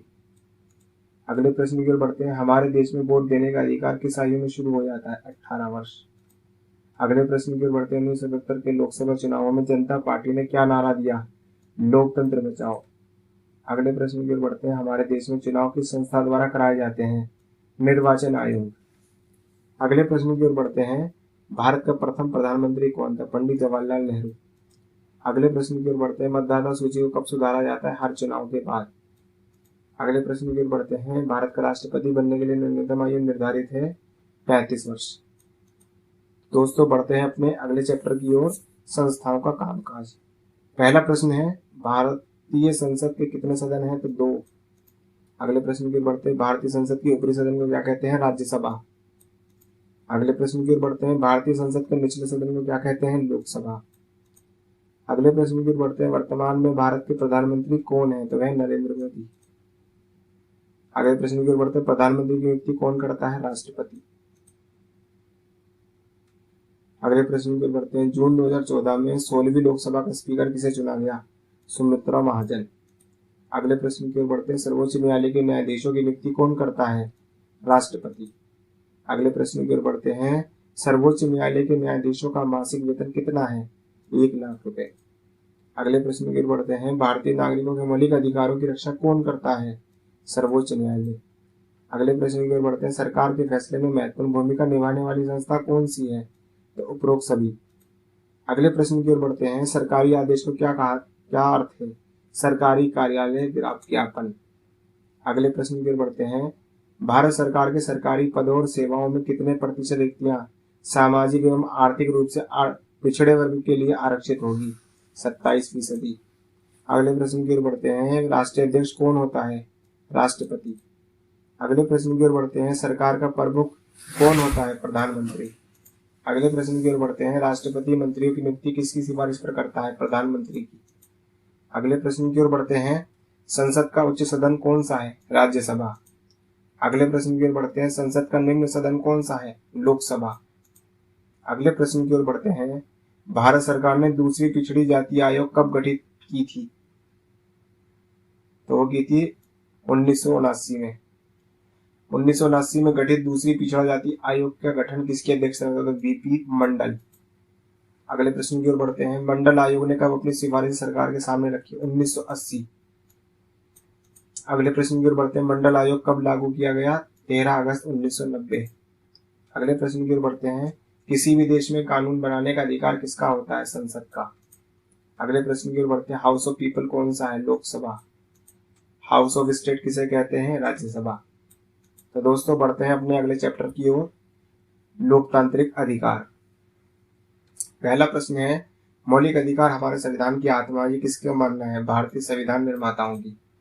अगले प्रश्न की ओर चलते हैं। भारतीय संविधान में मौलिक अधिकारों का वर्णन किस भाग में किया गया है? 3रे भाग में। अगले प्रश्न की ओर बढ़ते हैं। भारतीय संविधान में मौलिक अधिकार कितने हैं? 6। अगले प्रश्न की ओर बढ़ते हैं। स्वतंत्रता के अधिकार की व्यवस्था किस अनुच्छेद में की गई है? अनुच्छेद 14 से 18। अगले प्रश्न की ओर बढ़ते हैं। संविधान के कौन से अनुच्छेद में समानता के अधिकार का वर्णन किया गया है? तो ये किया गया है अनुच्छेद 14 से 18। अगले प्रश्न की ओर बढ़ते हैं। शोषण के विरुद्ध अधिकार संविधान में कौन से अनुच्छेद में मिलते हैं? तो अनुच्छेद 23-24। अगले प्रश्न की ओर बढ़ते हैं। धार्मिक अधिकारों की व्यवस्था किन अनुच्छेदों में की गई है? अनुच्छेद 25-26। अगले प्रश्न की ओर बढ़ते हैं। संवैधानिक उपचारों के अधिकारों का वर्णन संविधान के किस अनुच्छेद में मिलता है? तो अनुच्छेद 32। अगले प्रश्न की ओर बढ़ते हैं। संविधान में कौन से अनुच्छेद द्वारा छुआछूत की समाप्ति की गई है? तो अनुच्छेद 17। अगले प्रश्न की ओर बढ़ते हैं। अमेरिकी फौज ने विश्व भर के विभिन्न स्थानों से कितने लोगों को पकड़ा था? तो 600 लोगों को। तो दोस्तों ये थी हमारी NCERT क्लास 9th की लोकतांत्रिक राजनीति भाग 1 की पुस्तक का MCQ रिव्यू। ऐसी ही और भी NCERT MCQ सीरीज की लेटेस्ट वीडियो देखना चाहते हैं तो हमारे चैनल को लाइक करें, शेयर करें। अगर आप हमारे चैनल पर नए हैं तो चैनल को सब्सक्राइब करें, साथ ही बेल आइकन को भी प्रेस करें वीडियो की नोटिफिकेशन पाने के लिए। इसके साथ ही आप हमारे टेलीग्राम ग्रुप से भी जोड़ सकते हैं, जिसका लिंक वीडियो के डिस्क्रिप्शन में दिया गया है। तब तक मिलते हैं अगली वीडियो में। धन्यवाद।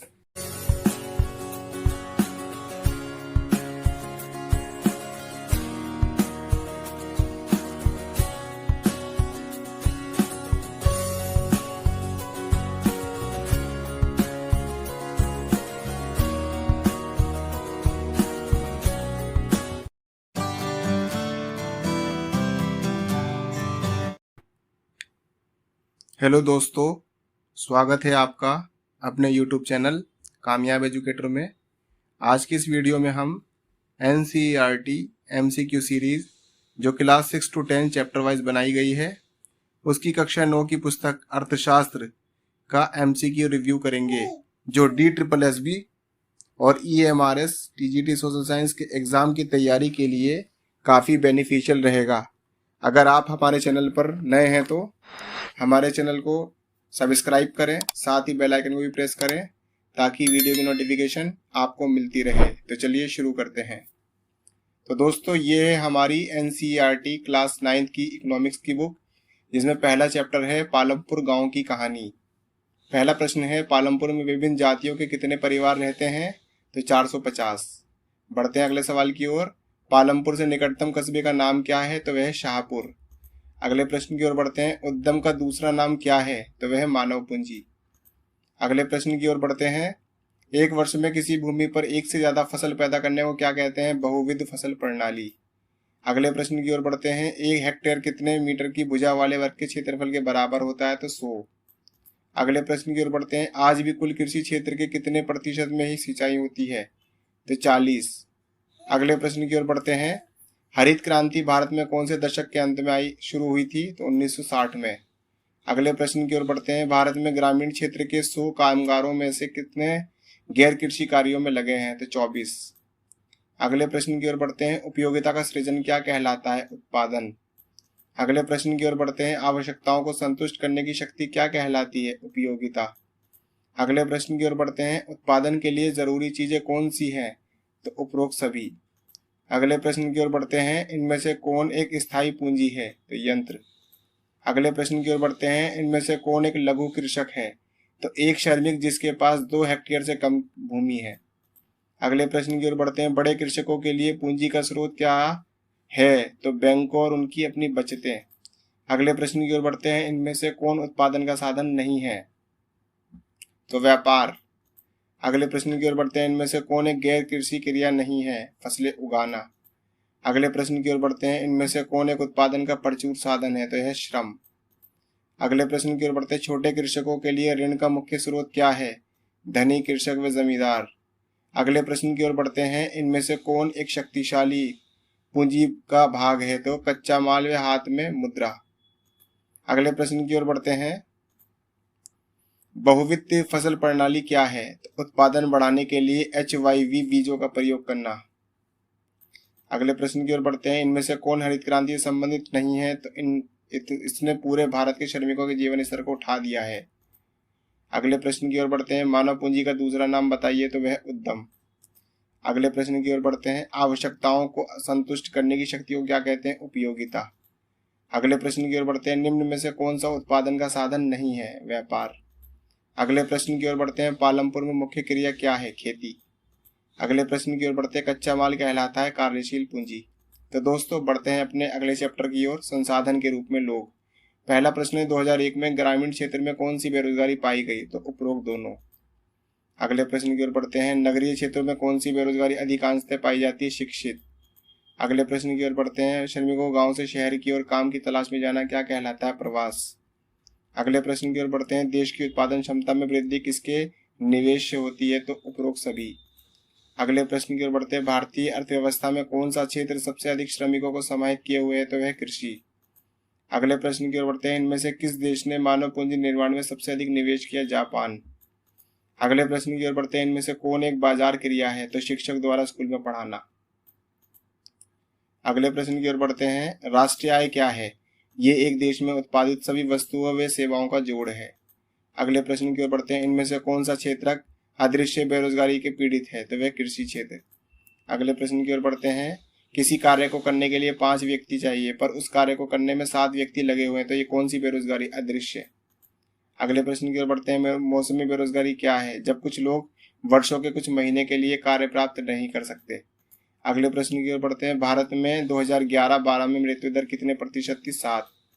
अगले प्रश्न की ओर बढ़ते हैं, इनमें से प्राथमिक क्रियाएं कौन सी है? तो गन्ना उपजाना। अगले प्रश्न की ओर बढ़ते हैं, इनमें से द्वितीय क्रिया कौन सी है? गुड़ बनाना। अगले प्रश्न की ओर बढ़ते हैं, प्रथम पंचवर्षीय योजना में शिक्षा पर कितना खर्च किया गया? 151। अगले प्रश्न की ओर बढ़ते हैं, 1951 में भारत में साक्षरता दर कितनी थी? 18। अगले प्रश्न की ओर बढ़ते हैं, शहरी क्षेत्र में अधिकतर कौन सी बेरोजगारी पाई जाती है? शिक्षित। अगले प्रश्न की ओर बढ़ते हैं, कृषि और पशुपालन किस क्षेत्र के अंतर्गत आते हैं? प्राथमिक।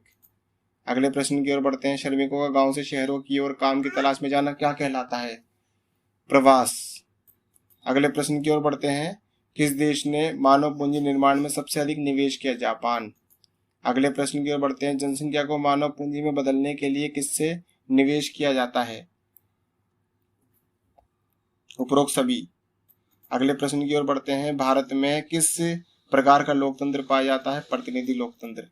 अगले प्रश्न की ओर बढ़ते हैं, भारत में लोकसभा एवं राज्यसभा के चुनाव कितने वर्षों के बाद होते हैं? तो 5। अगले प्रश्न की ओर बढ़ते हैं, भारत में मतदान के लिए न्यूनतम आयु कितनी है? 18 वर्ष। अगले प्रश्न की ओर बढ़ते हैं, निर्वाचन आयोग के कितने सदस्य होते हैं? 3। अगले प्रश्न की ओर बढ़ते हैं, मुख्य निर्वाचन आयुक्त की नियुक्ति कौन करता है? राष्ट्रपति।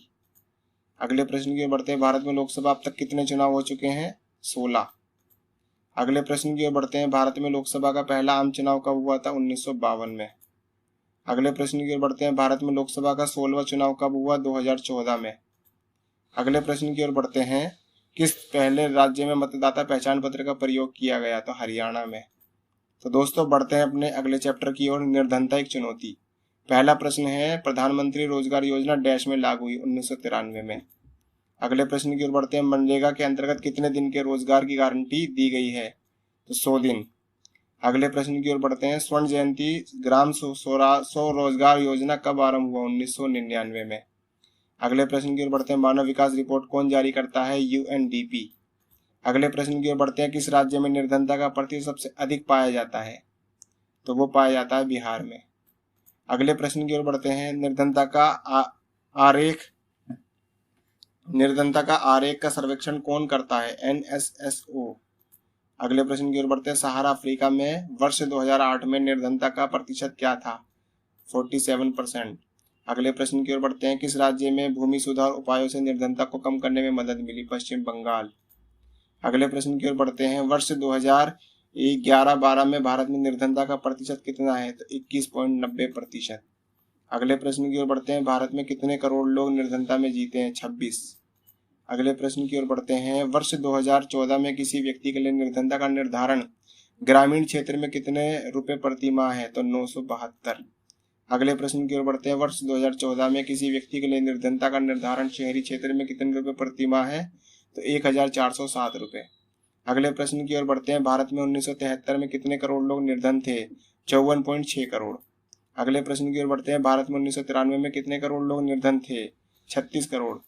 अगले प्रश्न की ओर बढ़ते हैं, भारत में 2014 में कितने करोड़ लोग निर्धन थे? तो 21.9 करोड़। अगले प्रश्न की ओर बढ़ते हैं। 33 वर्षीय रामचरण कहाँ पर रहता था? रांची में। अगले प्रश्न की ओर बढ़ते हैं। रामचरण एक महीने में कितने रुपए कमाता था? 1500 रुपए। अगले प्रश्न की ओर चलते हैं। लखा सिंह कहाँ पर रहता था? मेरठ में। अगले प्रश्न की ओर बढ़ते हैं। अमेरिका में किस व्यक्ति को गरीब माना जाता है जिसके पास कार ना हो? अगले प्रश्न की ओर बढ़ते हैं। भारत में ग्रामीण क्षेत्रों में स्वीकृति कैलोरी प्राप्त प्रति व्यक्ति प्रतिदिन है 2400। अगले प्रश्न की ओर बढ़ते हैं। वर्ष 2011-12 में किसी व्यक्ति के लिए निर्धनता रेखा का निर्धारण ग्रामीण क्षेत्रों में कितने रुपए है? 916 रुपए। अगले प्रश्न की ओर बढ़ते हैं। वर्ष 2011-12 में किसी व्यक्ति के लिए निर्धनता रेखा का निर्धारण नगरीय क्षेत्रों में कितने रुपए है? 1000 रुपए। अगले प्रश्न की ओर बढ़ते हैं। निम्न में से स्वतंत्र भारत की सबसे बड़ी चुनौती में से कौन सी है? तो उपरोक्त सभी। अगले प्रश्न की ओर बढ़ते हैं। निर्धनता का एक कारण और परिणाम दोनों क्या हो सकते हैं? सामाजिक अपवर्जन। अगले प्रश्न की ओर बढ़ते हैं। निर्धनता रेखा किसके अनुसार भिन्न हो सकती है? 1 और 2 दोनों। अगले प्रश्न की ओर बढ़ते हैं। भारत में 1973 में निर्धनता का अनुपात कितना था? तो 55%। अगले प्रश्न की ओर बढ़ते हैं। अनुसूचित जनजातियों के 100 में से कितने लोग अपनी आवश्यकता को पूरा करने में असमर्थ हैं? 51%। अगले प्रश्न की ओर बढ़ते हैं। भारत में कितने प्रतिशत भूमिहीन कृषि श्रमिक निर्धन है? 50%। अगले प्रश्न की ओर बढ़ते हैं। विश्व बैंक की परिभाषा के अनुसार प्रतिदिन कितने डॉलर से कम कमाने वाला अत्यंत निर्धनता में रहने वाला व्यक्ति है? तो $1 से कम। अगले प्रश्न की ओर बढ़ते हैं। राष्ट्रीय रोजगार गारंटी अधिनियम कब पारित किया गया? 2005 में। अगले प्रश्न की ओर चलते हैं। ग्रामीण रोजगार सृजन कार्यक्रम का आरंभ कब हुआ? 1995 में। अगले प्रश्न की ओर बढ़ते हैं। स्वर्ण जयंती ग्राम स्वराज रोजगार योजना कब प्रारंभ किया गया? 1999 में। तो दोस्तों बढ़ते हैं अपने अगले प्रश्न अगले चैप्टर की ओर। भारत में खाद्य सुरक्षा। पहला प्रश्न है। बंगाल में भयानक अकाल कब पड़ा? 1943 में। अगले प्रश्न की ओर बढ़ते हैं। मौसमी भुखमरी किस क्षेत्र से संबंधित है? कृषि क्षेत्र से। अगले प्रश्न की ओर बढ़ते हैं। भारत में हरित क्रांति कब आई थी? 1960 के दशक में। अगले प्रश्न की ओर चलते हैं। राष्ट्रीय काम के बदले अनाज कार्यक्रम अब कब आरंभ हुआ? 14 नवंबर 2004 में। अगले प्रश्न की ओर बढ़ते हैं। सार्वजनिक वितरण प्रणाली कब लागू की गई? 1992 में। अगले प्रश्न की ओर चलते हैं। वर्ष 2012 में एफसीआई के पास खाद्यान्नों का कितना भंडार था? 82 करोड़ टन। अगले प्रश्न की ओर चलते हैं। भारतीय खाद्य सुरक्षा अधिनियम कब पारित किया गया? 2013 में। अगले प्रश्न की ओर चलते हैं। अनाज की उपलब्धता भारत में किस घटक के कारण संभव हुई थी? तो ए और सी दोनों। सार्वजनिक वितरण प्रणाली और बफर स्टॉक। अगले प्रश्न की ओर चलते हैं। विश्व खाद्य शिखर सम्मेलन कब हुआ? वर्ष 1995 में। अगले प्रश्न की ओर चलते हैं। अमूल सहकारी समिति का संबंध किस राज्य से है? गुजरात से। अगले प्रश्न की ओर चलते हैं। लक्षित सार्वजनिक वितरण प्रणाली कब से लागू की गई? 1997 से। अगले प्रश्न की ओर चलते हैं। पॉवर्टी एंड फेमिंस के लेखक का नाम बताओ? अमर्त्य सेन। अगले प्रश्न की ओर चलते हैं। काला हांडी व काशीपुर किस राज्य में है? उड़ीसा। अगले प्रश्न की ओर चलते हैं। अंत्योदय अन्न योजना व अन्नपूर्णा योजना कब लागू की गई थी? वर्ष 2000 में। अगले प्रश्न की ओर चलते हैं। अकाल में भारत के बंगाल प्रांत में कितने लोग मारे गए थे? 30 लाख। अगले प्रश्न की ओर चलते हैं। भुखमरी का प्रकार कौन सा है? तो उपरोक्त दोनों। अगले प्रश्न की ओर चलते हैं। देश भर में पाई जाने वाली किन फसलों के कारण भारत पिछले 30 वर्षों से खाद्यान्नों के मामले में आत्मनिर्भर बन गया? विविध। अगले प्रश्न की ओर चलते हैं। खाद्य सुरक्षा का क्या अर्थ है? उपरोक्त सभी। अगले प्रश्न की ओर चलते हैं। विश्व खाद्य शिखर सम्मेलन कब हुआ? 1995 में। अगले प्रश्न की ओर चलते हैं। बंगाल में हुए अकाल में सबसे ज्यादा प्रभावित कौन हुए थे? उपरोक्त सभी। अगले प्रश्न की ओर चलते हैं। पलागू जिला किस राज्य में? झारखंड में। अगले प्रश्न की ओर चलते हैं। निर्धनता रेखा से नीचे के लोगों को कौन सा कार्ड मिला है? पीडीएस। अगले प्रश्न की ओर चलते हैं। कुपोषण का शिकार कौन सा होता है? तो उपरोक्त सभी। अगले प्रश्न की ओर चलते हैं। प्रधानमंत्री इंदिरा गांधी ने 1968 में एक विशेष डाक टिकट जारी की थी। वे किस क्रांति से संबंधित है? गेहूं क्रांति। अगले प्रश्न की ओर चलते हैं। भारत में राशन व्यवस्था कब लागू की गई? 1940 में। अगले प्रश्न की ओर चलते हैं। राशन व्यवस्था कहाँ से आरंभ की गई थी? बंगाल से। अगले प्रश्न की ओर चलते हैं। एकीकृत बाल विकास सेवा कब आरंभ की गई? 1975 में। अगले प्रश्न की ओर चलते हैं। भारतीय खाद्य निगम के माध्यम से सरकार द्वारा अधिक प्राप्त अनाज गेहूं और चावल का भंडार क्या कहलाता है? Buffer stock. अगले प्रश्न की ओर चलते हैं। राशन कार्ड कितने प्रकार के होते हैं? 3। अगले प्रश्न की ओर चलते हैं, राशन कार्ड के प्रकार उपरोक्त सभी। अगले प्रश्न की ओर चलते हैं, निर्धनों में से निर्धन के कौन सा कार्ड है? तो अंत्योदय कार्ड। अगले प्रश्न की ओर चलते हैं, निर्धनता रेखा से नीचे के लोगों के लिए कौन सा कार्ड है? BPL card. अगले प्रश्न की ओर चलते हैं, एकीकृत बाल विकास योजना कब आरंभ की गई थी? 1975 में। अगले प्रश्न की ओर चलते हैं, राशन प्रणाली को कब पुनर्जीवित किया गया? 1960 में। अगले प्रश्न की ओर चलते हैं, काम के बदले अनाज की योजना कब लागू की गई? 1978 में। अगले प्रश्न की ओर चलते हैं, अंत्योदय अन्न योजना कब आरंभ की गई? सन 2000 में। अगले प्रश्न की ओर चलते हैं, अन्नपूर्णा योजना कब आरंभ की गई? सन 2000 में। अगले प्रश्न की ओर चलते हैं, जुलाई 2002 में भारतीय खाद्य निगम के पास कितना गेहूं और चावल का भंडार था? तो 63 करोड़ टन। अगले प्रश्न की ओर चलते हैं, भारतीय खाद्य निगम के अनुसार कितना न्यूनतम बफर स्टॉक होना चाहिए? तो 243 करोड़ टन। अगले प्रश्न की ओर चलते हैं, दिल्ली में कौन सा सरकारी समिति दूध तथा दुग्ध उत्पाद को उपलब्ध करवाता है? तो वह मदर डेयरी। अगले प्रश्न की ओर चलते हैं, गुजरात में दूध और दुग्ध उत्पाद के प्रसिद्ध सहकारी समिति का नाम क्या है? अमूल। तो दोस्तों, ये थी हमारी एनसीईआरटी क्लास 9 की इकोनॉमिक्स की बुक का एमसीक्यू रिव्यू। ऐसी ही और भी एनसीईआरटी एमसीक्यू सीरीज की लेटेस्ट वीडियो देखना चाहते हैं तो आप हमारे चैनल को लाइक करें, शेयर करें। अगर आप हमारे चैनल पर नए हैं तो सब्सक्राइब करें, साथ ही बेल आइकन को भी प्रेस करें ताकि वीडियो की नोटिफिकेशन आपको मिलती रहे। इसके साथ ही अगर आप हमारे टेलीग्राम ग्रुप से जुड़ना चाहते हैं तो उसका लिंक वीडियो के डिस्क्रिप्शन में दिया हुआ है। तब तक मिलते हैं अगली वीडियो में। धन्यवाद।